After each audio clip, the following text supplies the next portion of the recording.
Welcome back to the channel. Today I have they just dropped off the hard lines for the heater hoses for the Charger station wagon. So I have been waiting and waiting for these so I could get the engine in the car. So we have everything now. As you can see, this is Trackhawk or Durango Hellcat heater hose mounting, and then they have these little clips. On the Hellcat Charger and Challenger ones, as you can see, they're more in the center and they just have rubber hoses with clamps that go over them. This is going to be really nice because I could put those on, bolt the supercharger on, I could put my custom oil pan on, I can put that TRX oil filter housing on, and we can just go through this thing. I need to pull the plugs to drain the rest of the coolant out because I'm going to be using different coolant than the factory Dodge coolant. I'd rather use something that's a little bit more performance oriented, and there was a bunch of like mud in that coolant. I don't know why, but we're also going to be changing these lines right here. So the Trackhawk and the Durango Hellcat, for some reason they have these different lines because they go on the other side. I'm not exactly sure why they go back, but they have this block in them. So this is a thermostat. What it effectively does is only lets tranny fluid go to the tranny cooler when it reaches a certain temp, which is super high, and these always fail. So if you blow a tranny up, most likely it was this thermostat. Plus it really restricts the flow of tranny fluid going to the cooler, and it just a nightmare. So what you do is there's a few companies, they make these for diesel trucks, same one, and I'm going to replace it, but I'm going to replace the lines, and then this with the Hellcat lines is up here, since I'm using all Hellcat coolers in the front, which I don't think you could use the Jeep or the Durango Hellcat ones in a Charger or a Challenger, but then it keeps all the lines nice and tucked up. This block isn't here, keeps everything away from the drive shaft, and it just goes straight forward like it would on a Hellcat.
have the supercharger back on the 6.2 as well as a smaller pulley. We have the green belt, and I left the normal ATI damper on there. I was going to put the overdrive damper on there, but then I started reading the directions, and you have to notch the AC compressor bracket to fit it. So I was like, well, I'll just leave this one on there, and then if I need to make more boost, instead of using an overdrive pulley, I'll just get a different supercharger, or yeah, probably not a smaller pulley, but probably a different supercharger. So I'll probably end up selling that overdrive one I have. They're really hard to come by right now, but all of the serpentine stuff is back on there, and we have the supercharger spacer. I'm also gonna have fuel rails to sell. So I designed some fuel rails and a fuel pressure regulator bracket, and those will be made really soon. But what I need to do first now, I just remembered, before I put the aftermarket oil pan I made and a bunch of other stuff on here, is I need to move the wiring. So I'm probably just gonna de-loom this plug right here. This goes to the ECU, because I need to move it so it comes out back here. Because on the Charger and Challengers, the ECU is on the back side of the strut tower. On the Durangos and the Trackhawks and all of the Jeeps and Durangos, the ECU is actually on the front, in front of the strut tower. So the wiring is all going to be a little bit longer. I might mitigate that by getting new pins and repinning everything. We'll see about that. But what else I need to do is I need to add, like I said before, the all-wheel drive transfer case control wiring into the transmission and engine harness. So normally on Durangos and Trackhawks, that takes a very long route to go, and the module is mounted on, you know, under the driver's seat. I'm going to mount it over by the body control module, and this whole harness right here could just go along with the engine harness and be really super clean. So I need to de-loom that, but also what's in this harness is the active dampening part. So I need to make sure to keep all of that so I know where it goes. Most likely, what I'm going to do is de-loom this whole back harness, and then I need to de-loom this whole transmission harness on the tranny, and pretty much all the way, pretty much all of this I'll have to de-loom.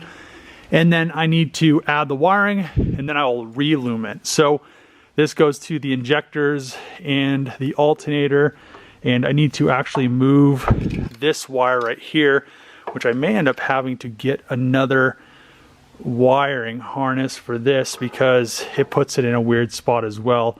Because on the Charger and Challengers, this wire comes, I believe, right off of the alternator, but I need to look at my Challenger when I get home.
I now have everything with the engine harness pretty much sorted out. So what I ended up doing was I got another ECU connector and I just started moving pins over to it. And this is actually pretty useful because from the factory, the wiring harnesses are pretty jumbled up, which now I have everything separated. I do need to shorten both the ECU wiring because you can see how far it is from the engine. I don't need the harness that long, and to the body connector. So I don't need either of those that long. Also, since it is in a different orientation, I need to extend all this wiring, move injector wiring around so it's gonna work, but everything is gonna come out really nice. I'm really happy with how it is working. It just is very time consuming. So what I'm gonna do now is I'm gonna start connecting everything that I cut. And this is really time consuming because you don't want to mix anything up and you don't want to not connect something, because if you miss like a 12 volt or a 5 volt reference, then you just are in a situation where it's a nightmare. And these things have so many sensors on it, it's just better to just take your time and not rush yourself so you don't forget to connect something or mess something up or pin something in the wrong orientation, which I've never had, well, other than working for Cummins, but I've never had something that has so many of the same color wires. Dodge really doesn't use different color wires. They have brown, and they pretty much just go brown, green, brown, orange, brown, blue, and brown, gray. And they pretty much just use it throughout the whole harness. I mean, most of this stuff is for different stuff. If you ever cut a harness in half, you would never be able to just look at the wiring and reconnect stuff. So the good thing is I just pretty much labeled everything and took my time and pinned it one pin at a time, which is time consuming, but for something like this, I don't want to have gremlins. I don't want to have to come back and have to tear the harness apart. And I also am going to be happy to have this transfer case control. I'm going to bring it up into the harness. You can see how long the ground harness is, so I'm going to have to shorten that as well. And then I'm going to bring this transfer case control harness into this body connector right there, and then I'll just really clean everything up and it'll just be really tidy and nice.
So I had to pull a bunch of stuff out of here so I could start adding wires. So I pulled all of the charge cooler, cooling lines, as well as the AC lines. I did have the power chiller, which I was planning on using, but I'm probably just going to go with a fully aftermarket system, so I don't have a bunch of chaos in the engine bay. But since I'm not using that, I'm using the factory length charger, AC, pressure sensor line or wiring, which a lot of people have to extend those when they add the power chiller, but it looks like there's more than enough wiring to get that over to that different sensor location, which is right here.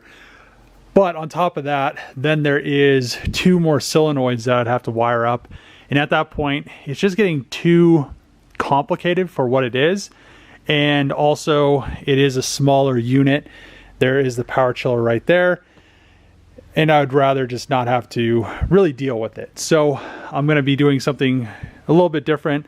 I did realize that since I am going to move the cooling pump for the supercharger system, I'm going to actually move it to the passenger side. I have this whole area right here later on down the road when I put the 426 in it for the dry sump tank. So then I don't have any issues with, you know, having a dry sump tank location. And then the oil fill can pretty much just come somewhere up here. And I'll just figure that out later on down the road. But the wiring it's very, very time consuming. So I have gotten to the point where I'm starting to be able to put wiring in. I do have the Durango Hellcat ECU mounted in the factory charger location, and the ABS pump is in the factory location. Another good point with moving that cooling pump over to this side is the Durango already has that cooling pump over on this side, and the ECU is going to be on the same side but just further back. The fuse box is going to be pretty much in the exact same location, but I'm just going to try to make this as tidy as I possibly can. And also, I'm going to have to make or modify this bracket to hold the fuse box because it is a little bit different. And I just want everything to look factory, but also not be a bunch of cut and spliced stuff together.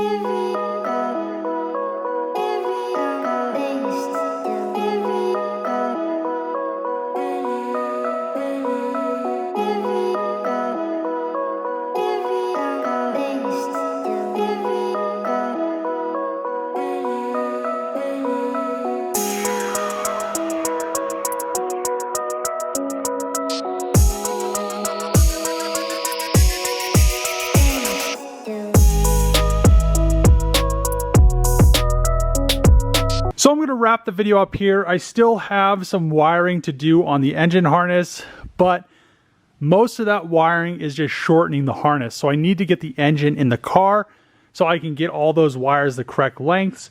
And when I do that, I will add the transfer case module or the control into, which plug is it? This plug right here. So I have enough pins to do that. I ordered pins. They should be here by the end of the week, as well as I'm going to re-loom all of the wiring. So I ordered a bunch of loom to do this, do the engine, do the car. I'm just really tired of pulling all of this factory tape stuff off. I really don't want to have to retape it because it would be so many rolls of tape. So I'll loom everything. It'll look really nice. I'll get this shortened up. I'm also going to be getting an AAD supercharger belt tensioner / a new catch can. So I have one currently on my Challenger and it works really well. You know, I don't have the spacers or anything like that because I have the new spacers on this, which will eliminate a lot of blow by, but it's still, you know, it's still going to be like 1,000 horsepower. So I'll still have some blow by. So I'd rather just not have any issues with it getting in the engine, and we'll have the AAD catch can, and then the belt will actually have proper tension on the tensioner, which I think I showed you guys this already, but you can definitely see that the tensioner, what happens when you put a smaller pulley on there is it's all the way maxed. It's pretty much all the way loose. And you want it to be pretty much in the center. So you want this right here to be pretty much like right there. So it has proper tension. So you're not, you know, spinning the belt on the pulley. You're not spinning the belt on the crankshaft, because that's obviously not good. Another thing, the wiring is coming out really well. I'm still waiting, you know, I need that loom to start doing the engine bay harness, and the rest of the harness, but the harness is pretty much there. So the engine bay, I need to add a few more things, but I have everything laid out. We have both headlights, we have all the sensors, everything is ready for the loom. I need to add, I'm definitely not going to connect them, but I'm going to have the plugs still for the active suspension. So I have them there just in case I need to put in little resistors. I don't think I will. I should be able to delete that out of the ECU, but just in case, if not, it'll be really simple to do that. But, you know, wiring is always very, very time consuming. I'm going to talk about one thing before I end this video, and it's the reason I hate factory wiring. And Dodge's wiring is actually pretty nice, but there's quite a few wires that are way too long. So we're going to go into this wiring harness. This is the Durango Hellcat wiring harness. The Charger isn't as bad. There's still quite a few wires that are too long, but this was by far the most ridiculous thing I've ever seen on a Dodge. I've seen stuff like this on 240s that I've fixed and everything, but so we have the supercharger coolant pump, and there's all this wiring that goes to it, and there's a bunch of other wiring that goes into the cabin. So we have this wire right here. It goes in the cabin. It goes to this plug with a bunch of other wires from the engine bay, and with the fuse box is right here. Fuse box sits here. The intercooler coolant pump is like a foot away from it, maybe 2 feet away from it. And then the wiring for that pump goes into the car through the body harness. Right here's that plug. And then it instantly goes back out with all those wires right here, back out to this ECU plug. So there's probably, with 3,000 of these Durangos being made, and I'm guessing this is how all the Durangos are, that's at least 100 feet of wire with all those wires, because that's about 10 feet each. Dodge is